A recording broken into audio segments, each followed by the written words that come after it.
De quoi suis-je guéri? Je suis guéri de la perte de la paix de Dieu. Et je suis guéri d'être dans la situation de paix avec Dieu. J'en ai été guéri et je l'ai été entièrement. Que vous soyez guéri, c'est une chose. Mais lorsque vous êtes entièrement guéri, ça veut dire que l'on retrouve tout ce qu'on en a perdu. Il cherche à atteindre chaque continent avec la parole de Dieu. L'évêque Keith Butler enseigne la parole de Dieu. Il s'y efforce et il touche le monde. Et maintenant, voici pour l'enseignement d'aujourd'hui l'évêque Keith Butler. Maintenant, nous allons lire le même texte que nous avons lu la semaine dernière, dimanche dernier. Et nous allons retirer un peu plus de choses de ça. Voyez ce qu'il dit à l'Épître aux Romains, chapitre 14, verset 17. « En effet, le royaume de Dieu, ce n'est pas le manger et le boire. » Donc il va dire maintenant ce qu'est le royaume de Dieu. Mais la justice, la paix et la joie par le Saint-Esprit. Celui qui sert le Christ de cette manière est agréable à Dieu. De quelle manière? Par la justice, la paix et la joie. Si vous agissez dans la justice, la paix et la joie, c'est agréable à Dieu. Et approuver des hommes. Ainsi donc, recherchons ce qui contribue à entretenir la paix et nous fait grandir mutuellement dans la foi. Encore une fois, le royaume de Dieu, c'est l'ensemble des règles de Dieu. C'est la façon de Dieu de faire les choses. Il y a deux façons de faire les choses sur terre. Vous pouvez suivre la voie de l'ennemi, la voie de la chair, la voie du péché. Ou vous pouvez vous référer à la Bible et découvrir comment la méthode de Dieu traite une situation, quelle qu'elle soit. C'est ça, le royaume de Dieu. Au sein du royaume de Dieu, vous trouverez la justice, la paix et la joie. Donc, nous avons commencé par le début. Nous avons commencé avec la joie la semaine dernière. Et aujourd'hui, nous allons explorer la partie de la paix. Prions le Seigneur. En discutant le royaume de Dieu. Bon, le mot « paix » dans le Nouveau Testament est fréquemment utilisé dans environ 4 champs d'application. Le premier d'entre eux est parfois utilisé à propos de votre langue ou de votre discours. Parfois, l'Écriture parle même de rester calme ou de se taire. Et parfois, le mot « paix » est traduit par « bonté ». Ou encore, « paix » s'utilise pour un vœu. Autrement dit, vous dites « prospérité » et « joie ». Paul l'a fait plusieurs fois.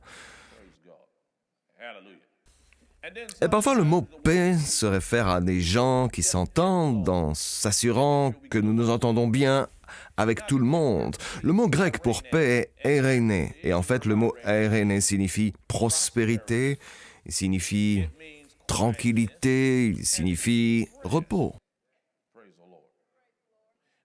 Maintenant, nous allons dans la première épître aux Thessaloniciens, au chapitre 5, et nous allons les y consacrer entièrement aujourd'hui. Puis-je entendre 3 Alléluia ce matin? Mettez plus de basses dans mon moniteur, s'il vous plaît. Première épître aux Thessaloniciens, chapitre 5, verset 23, nous dit ceci. « Et que le Dieu de la paix vous conduise lui-même à une sainteté totale. Je prie Dieu pour que tout votre esprit et l'âme et le corps soient conservés irréprochables lors du retour de notre Seigneur Jésus-Christ. » Remarquez, l'un des noms de Dieu, il est le Dieu de Eiréné. Il est le Dieu de la prospérité. Il est le Dieu de la tranquillité. Il est le Dieu du repos. Dans la première épître aux Corinthiens, chapitre 14, nous lisons au verset 33.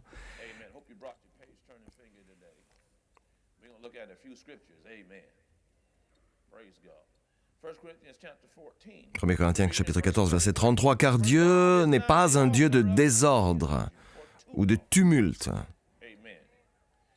mais de paix, comme dans toutes les églises des saints. » Et donc nous savons déjà que s'il y a tout un tas de confusion quelque part, que Dieu ne s'y trouve pas.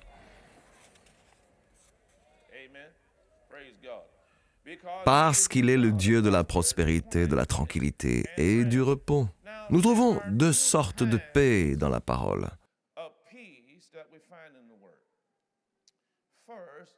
D'abord, on a la paix avec... Dites tous avec. La paix avec Dieu. Je suis en paix avec le pasteur Déborah. Nous ne sommes pas en guerre.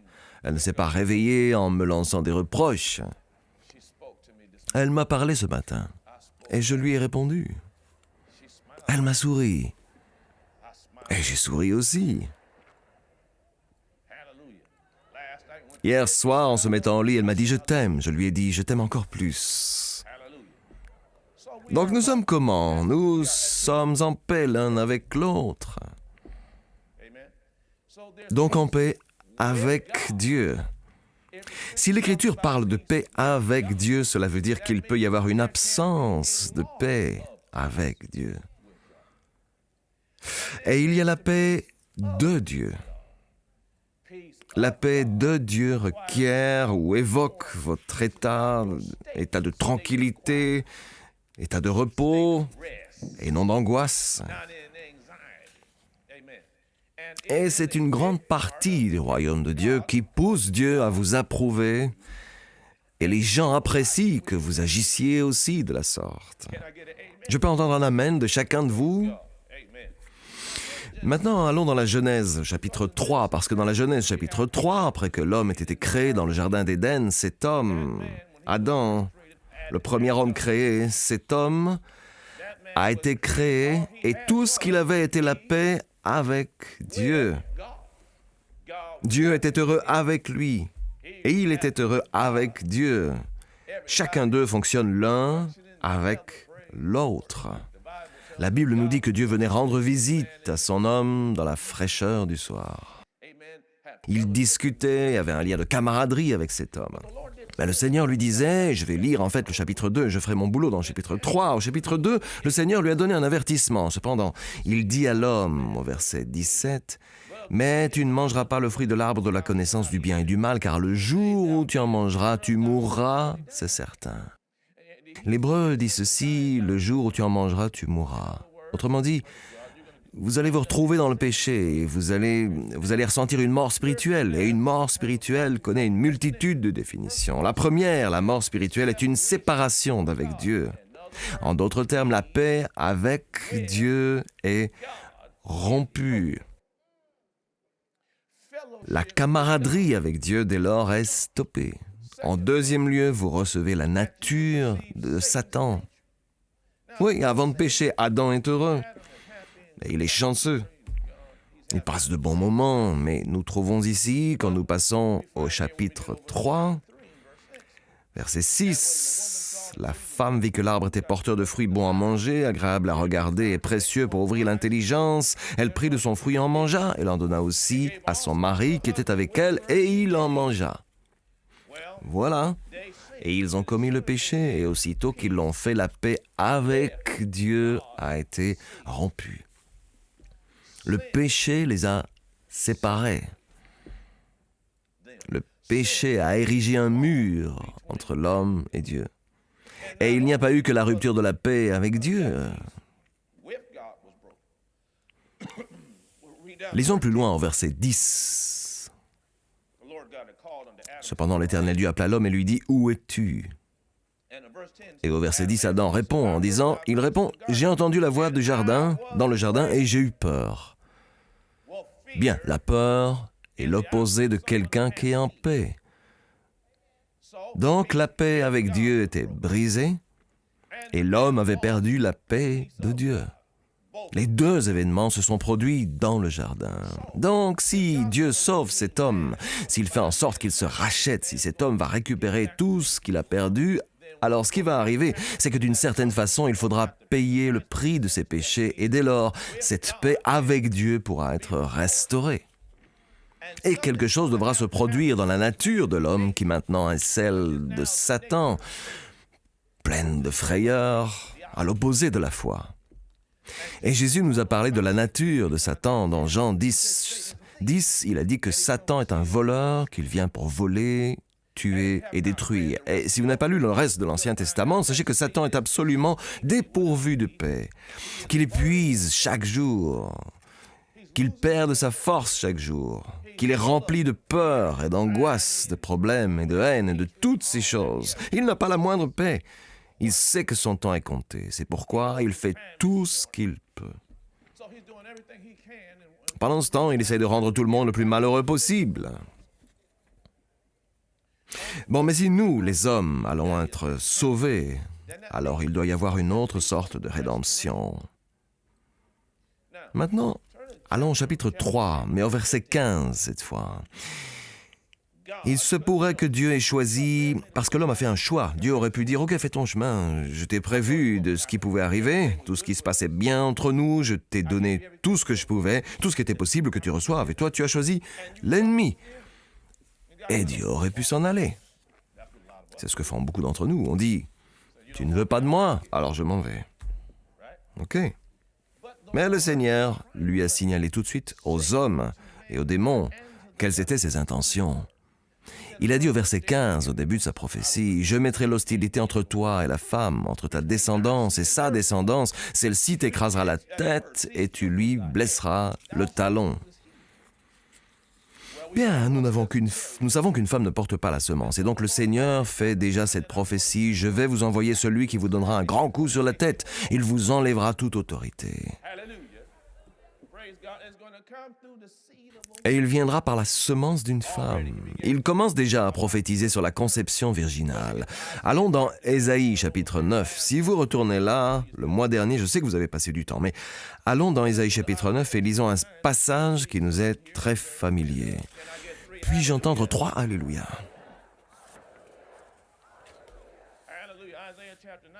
Ésaïe chapitre 9 verset 10 dit ceci.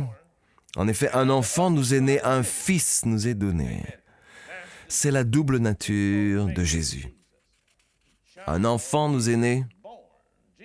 Jésus, dans son humanité, est né d'une conception virginale, ici du ventre de Marie. Un fils nous a été donné, c'est le Créateur lui-même, le Fils Jésus. Et car Dieu a tant aimé le monde qu'il a donné son Fils unique.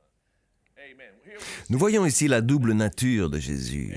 Il est homme, mais il est aussi Dieu. Remarquez ce que dit le texte. La souveraineté reposera sur son épaule. On l'appellera merveilleux, conseiller, Dieu puissant, Père éternel et Prince de la paix.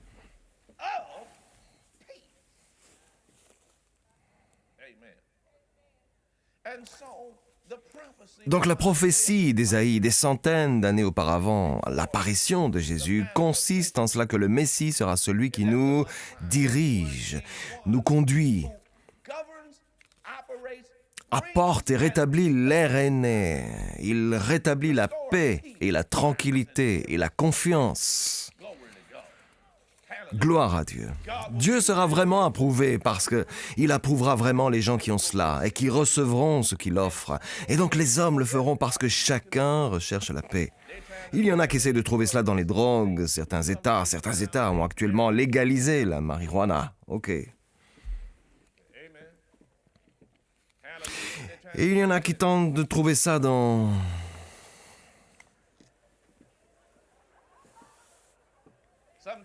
D'autres essayent de le trouver dans la boisson. Certains essayent de le trouver auprès des hommes et des femmes. D'autres encore essayent de le trouver dans la célébrité. Mais à la fin de la journée, toutes ces autres choses qui se présentent à vous ne vous donnent aucune paix durable. Dès qu'ils en auront terminé avec ces choses-là, la paix disparaît et vous en revenez à ça. Dès que vous revenez à la réalité, quelle qu'elle soit, avant que vous soyez défoncé, après que vous ayez cessé de planer, elle est toujours là. Donc, au lieu d'essayer de la voie de la drogue, de penser qu'elle pourrait vous apporter la paix, Dieu a fait cette prophétie au sujet de celui que tout le monde nommera le prince de la paix. Gloire à Dieu. Allons dans Luc, chapitre 2. Merci Jésus. J'ai reçu la paix comme une rivière. J'ai reçu la paix comme une rivière. Dites-le avec moi, avec foi, si vous en avez. J'ai reçu la paix comme une rivière. Prions le Seigneur qu'elle se répande en nous. Bon, dans Luc chapitre 2, je sais que le mois passé, vous y étiez penché quelque peu. On lit ici au verset 8. Il y avait dans la même région des bergers qui passaient la nuit dans les champs pour y garder leurs troupeaux. Verset 9, un ange du Seigneur leur apparut et la gloire du Seigneur resplendit autour d'eux. Ils furent saisis d'une grande frayeur. Verset 10, mais l'ange leur dit, n'ayez pas peur car je vous annonce une bonne nouvelle qui sera une source de grande joie dans tout le peuple. Que vous soyez noir ou blanc ou jaune ou rouge. Aujourd'hui, dans la ville de David, il vous est né un sauveur. Quand vous demandez à quelqu'un « Voulez-vous être sauvé ?» Peut-être vous demande-t-il « Sauvé de quoi ?» Que pensez-vous d'être sauvé de l'angoisse? Sauvé de la peur? Sauvé de la défaite? Sauvé de toutes les conséquences du péché? Bon, il y a un sauveur qui est le consacré. Il est le Messie, le Sauveur. Voilà à quel signe vous le reconnaîtrez. Vous trouverez un nouveau-né enveloppé de l'ange et couché dans une mangeoire. Et tout à coup, une foule d'anges de l'armée céleste se joignit à l'ange. Ils adressaient des louanges à Dieu et disaient « Gloire à Dieu dans les lieux très hauts, paix sur la terre et bienveillance et paix parmi les hommes. » Donc, cette conception virginale était le signe qu'à travers ce bébé, dans cette mangeoire, cette paix avec Dieu existait à nouveau. Le bébé dans sa mangeoire est venu dans le but de réunir à nouveau Dieu et les hommes en mettant un terme à leur séparation.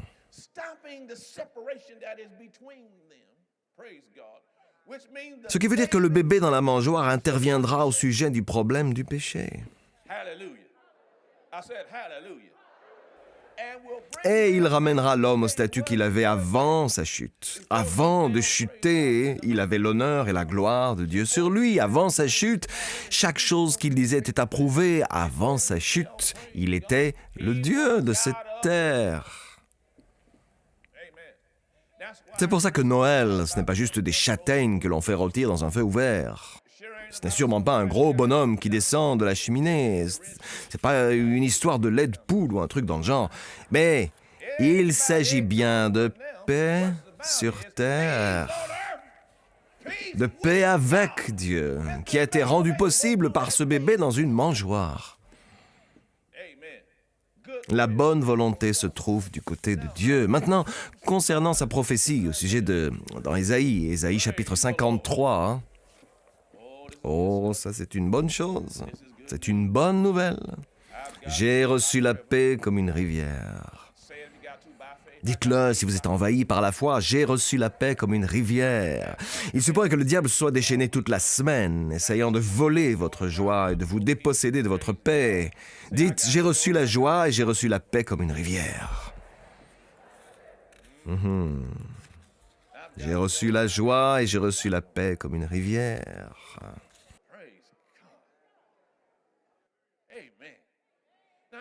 Bon, Ésaïe a prophétisé sur la venue du Messie. Il dit de lui, au verset 1, « Qui a cru à notre prédication? À qui le bras de l'Éternel a-t-il été révélé? Jésus, le bras du Seigneur. Il a grandi devant lui, c'est devant Jéhovah le Père.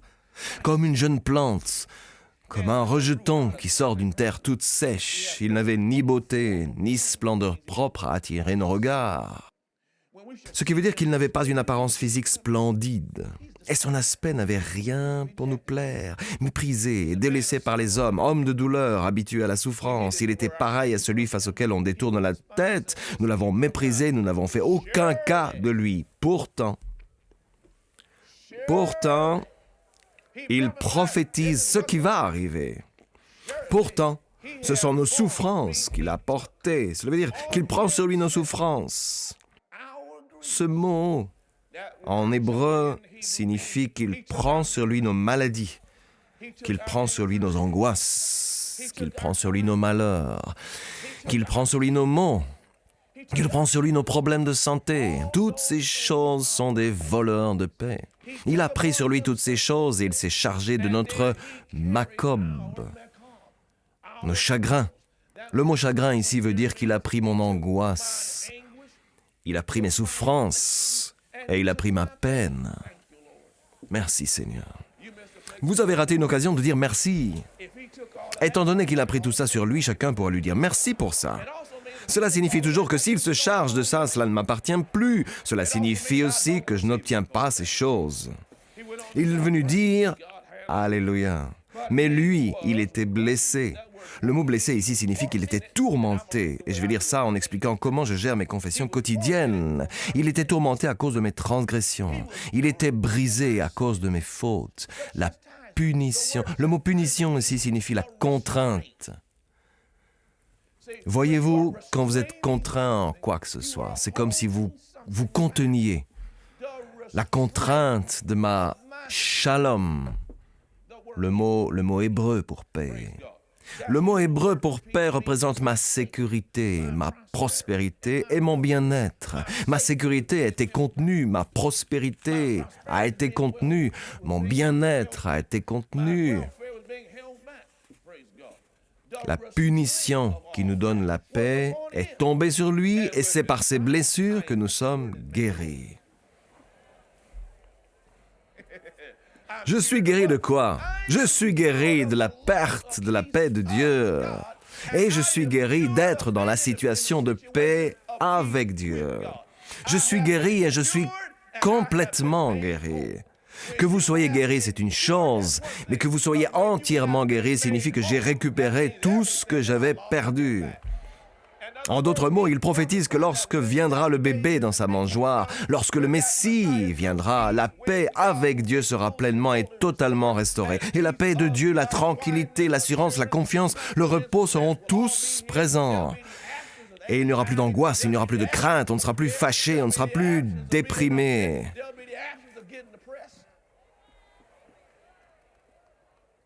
Gloire à Dieu. Dites, j'ai reçu la paix comme une rivière. Et j'ai reçu la joie. Nous sommes guéris. Nous sommes guéris, nous sommes complètement guéris.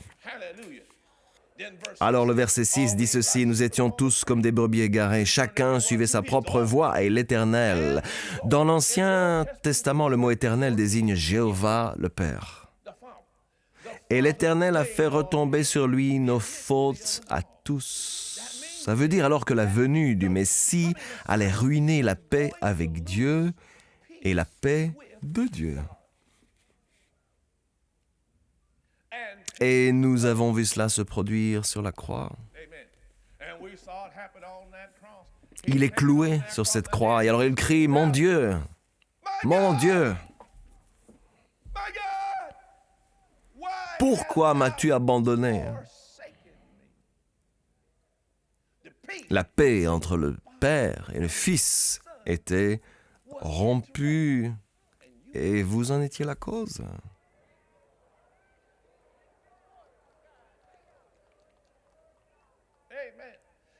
Cette paix totale, Jésus n'avait jamais connu le manque de paix. Mais sur cette croix, il incarnait le péché pour nous. Le Seigneur lui a fait porter nos péchés à tous. Et la paix avec Dieu s'en est allée de lui, et la paix de Dieu s'en est allée de lui. Et regardez votre voisin et dites, tu en es la cause. Jésus ne s'était jamais retrouvé dans cette position auparavant. Pourquoi accepterait-il que lui-même se retrouve dans une telle situation? Parce qu'il a aimé le Père. Et que le Père avait les yeux sur chacun. Et que celui qu'il regardait et celui qu'il voulait réhabiliter, c'était vous.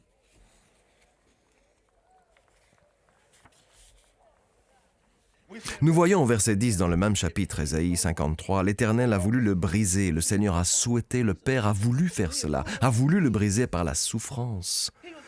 Le briser par la souffrance, il avait perdu la paix, il était soumis à la souffrance. Si tu fais de sa vie un sacrifice de culpabilité, le Père voyait Jésus comme descendance. Toute chose sur terre a besoin de continuité. Il verra une descendance et vivra longtemps, et la volonté de l'Éternel sera accomplie par son intermédiaire. Et la volonté de Dieu était de rétablir la paix avec Dieu, avec vous. Prions, Seigneur. Vous voyez, la prière est particulièrement efficace quand vous reconnaissez Jésus-Christ comme votre Seigneur et votre Sauveur. Les Saintes Écritures disent que Dieu nous a tant aimés qu'il a donné son Fils unique. Et vous vous demandez comment puis-je me joindre à lui? Comment puis-je renaître? Comment puis-je me régénérer? Eh bien, tout ce que vous devez faire, c'est prier avec moi. La Bible dit dans l'Épître aux Romains, chapitre 10, verset 9, « Si de ta bouche tu confesses que Jésus est Seigneur, et si dans ton cœur tu crois que Dieu l'a ressuscité des morts, tu seras sauvé. » Le verset suivant dit, « En effet, croire dans son cœur conduit à la justice, et confesser de sa bouche conduit au salut. » Et enfin, il dit au verset 13, « En effet, quiconque invoquera le nom du Seigneur sera sauvé. » Priez maintenant avec moi. C'est bien, penchez la tête. Et priez bien fort de tout votre cœur avec moi, cher Père Céleste. C'est ça. Maintenant, priez avec moi, cher Père Céleste, au nom de Jésus. Je crois que Jésus-Christ est le Fils de Dieu, qu'il est mort pour moi sur une croix, qu'il s'est chargé de mes péchés, qu'il est allé en enfer à ma place, a accompli mon châtiment, et maintenant est sorti du tombeau. Viens dans mon cœur, Seigneur Jésus. Je te reçois comme mon sauveur et le maître de ma vie. Alléluia. C'est aussi simple que ça. Et il est maintenant présent dans votre cœur. Vous allez me dire, bon, et maintenant que dois-je faire? Nous avons un ouvrage spécial que nous voulons vous faire parvenir. Il s'intitule « D'où venons-nous » Nous serons heureux de vous l'adresser. Prions le Seigneur et je vous expliquerai tout ce que vous devez savoir. Je tiens à vous féliciter, vous ne serez plus jamais la même personne au nom de Jésus. La parole de Dieu entre dans ton esprit dès lors que tu reçois Jésus comme le Seigneur et le Sauveur de ta vie. Le véritable toi, ton esprit, est régénéré. Cela signifie que tu es maintenant une nouvelle création dans le Christ qui, après Dieu, est créé dans la vertu et la vraie sainteté. Ce procédé provoque un changement immédiat dans ton esprit et dans ton cœur.